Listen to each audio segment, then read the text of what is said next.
এই প্রশাসনের মধ্যে যারা আছে কিছু জায়গায় তো রদবদল হয়েছে, কিন্তু এখনও কিন্তু এই প্রশাসন আমলাতন্ত্রে কিন্তু এই ফ্যাসিবাদের সুবিধাভোগীদের একটা অংশ আছে।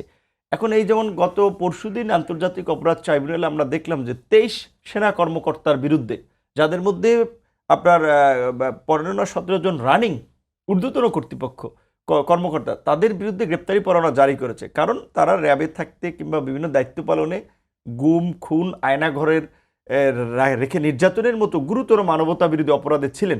এখন অনেকে এটাকে আর্মির একটা ইমেজ কিংবা আর্মির উপরে আঘাত এটা হিসেবে উপস্থাপন করার চেষ্টা করছে। 1,60,000 সেনা সদস্যের পরিবারে এই 23 জনের দায় কি পুরো আর্মি নেবে? কখনোই না। এই বিডিআর বিদ্রোহের ঘটনায় পিলখানায় 58 জন সেনা অফিসারকে হত্যা করেছে। তো 58 জনকে তো হত্যা করা হয়েছিল। তাই 58 জনকে হত্যা করা হয়েছিল এই 16 বছরে।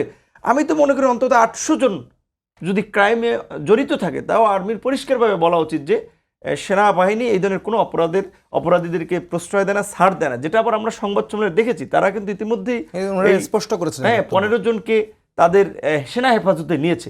তো এই আর্মি তো গণ অভ্যুত্থানের পক্ষে জনগণের সাথে ছিল। সুতরাং আমরা বিশ্বাস করতে চাই যে এখানে আর্মি পুলিশের মধ্যে ওই যে ক্ষুদ্র অংশ যারা একটা অপতৎপরতা চালাতে চায়, অস্থিতিশীল পরিস্থিতি সৃষ্টি করতে চায়, তারা সফল হবে না। যেমন আমাদের উপর যে হামলা হচ্ছে, পুলিশের অনেক সিনিয়র লোকেরা দেখতে গিয়েছে, হাসপাতালে গিয়েছে, আমি বাসায় আসার পরে বাসায় গিয়েছে, আর্মির অনেক লোকেরা ফোন করে সমবেদনা জানিয়েছে, খুব ফোনেই কান্নার স্বর যে ভাই এই গণ অভ্যুত্থানে জুলাইয়ের পরে আপনার সাথে এই ধরনের ঘটনা ঘটবে আমরা মেনে নিতে পারছি না, এবং আমরা বিভিন্ন সোর্স থেকে জেনেছি, আমাদের কোনো কমান্ডিং ছিল না, কারো নির্দেশনা ছিল না, তাহলে এই ঘটনাটা কিভাবে ঘটেছে?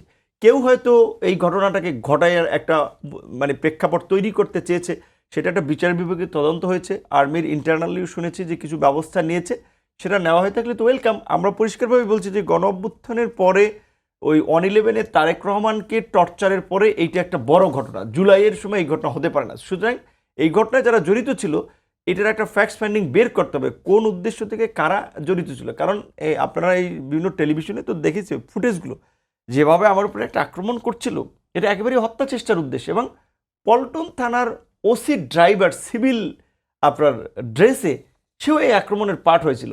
তো এবং আক্রমণের ধরনগুলো দেখে বোঝা যাচ্ছিল যে তাদের বোধহয় কয়েক বছরের ক্ষোভ হইতে পারে। এই যে আমরা ফেসিবাদী শক্তির বিরুদ্ধে আন্দোলন করেছি,